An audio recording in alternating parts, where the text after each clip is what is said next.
So ಇನ್ನ ನಿಮ್ಮನ್ನ reach ಮಾಡೋದು ಬಹಳನೇ ಟೈಮ್ ಆಯ್ತು. ಅದು ಏನಕ್ಕೆ ಅಂತ ಕೇಳ್ಬೋದಾ? ಎಲ್ಲ ಸ್ವಲ್ಪ ದಿನ ಸ್ನೇಹಿತರು ಅವ್ರಿಗೂ ಟೈಮ್ ತಗೊಂಡ್ರ ಅಥವಾ ಏನು ಬೇಡ ಸದ್ಯಕ್ಕೆ ಅಂತ ಒಂಚೂರು ದೂರ ಆಗಿದ್ದ? ಇಲ್ಲ, ಹೇಳ್ತೀನಿ. ಆ್ಯಕ್ಚುಲಿ ಬಿಗ್ ಬಾಸ್ಗೆ ಹೋಗೋದು ನನ್ನ ಆಸೆ ಅಲ್ಲ. ನನಗೆ ಬಿಗ್ ಬಾಸ್ಗೆ ಹೋಗೋಕೆ ಇಷ್ಟನೇ ಇರಲಿಲ್ಲ. ಅಮ್ಮಂಗೆ ತುಂಬ ಆಸೆ ನನ್ನ ಮಗನ ಬಿಗ್ ಬಾಸಲ್ಲಿ ನೋಡಬೇಕು ಅಂತ.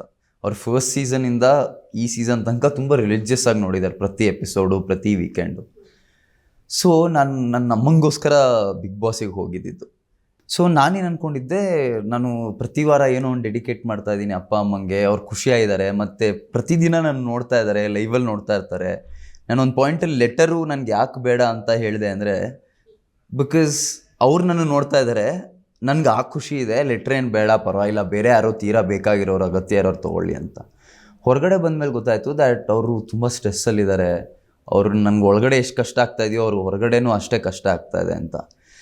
ಸೊ ನನಗೆ ಅದು ಒಂಥರ ತುಂಬ ಶಾಕ್ ಆಯಿತು. ಆ್ಯಂಡ್ ನನಗೆ ಅದರಿಂದ ಹೊರಗೆ ಬರೋಕ್ಕೆ ಸ್ವಲ್ಪ ಒಂದು 2-3 ದಿನ ಬೇಕಾಯಿತು. ಆ್ಯಂಡ್ ನನಗೆ ಯಾವಾಗಲೂ ಅಷ್ಟೇ, ನನಗೇನಾದರೂ ಅಂದರೆ ಬೇಜಾರಾಗಲ್ಲ.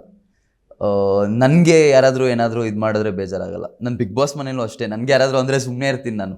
ನನ್ನ ಫ್ರೆಂಡ್ಸ್ಗೆ ಯಾರಾದರೂ ಏನಾದರೂ ಅಂದರೆ, ಇಲ್ಲ ಇನ್ಯಾರಿಗೂ ಏನಾದರೂ ಅಂದರೆ ನನಗೆ ಅವಾಗ ಬೇಜಾರಾಗೋದು. ಅಂದರೆ ನನ್ನದು ಚಿಕ್ಕ ಹುಡುಗನಿಂದ ಆ್ಯಟಿಟ್ಯೂಡ್ ಅದೇ ಥರ. ಸೊ ಅದು ನನಗೆ ತುಂಬ ಬಾದರ್ ಆಗಿತ್ತು. ಆ್ಯಂಡ್ ಅದರಿಂದ ನನಗೆ ಸ್ವಲ್ಪ ಒಂದು 2-3 ದಿನ ತೊಗೊಂಡೆ. ಐಮ್ ಸಾರಿ, ನಾನು ಯಾರು ಫೋನ್ಗಳು ಎತ್ತಲಿಲ್ಲ.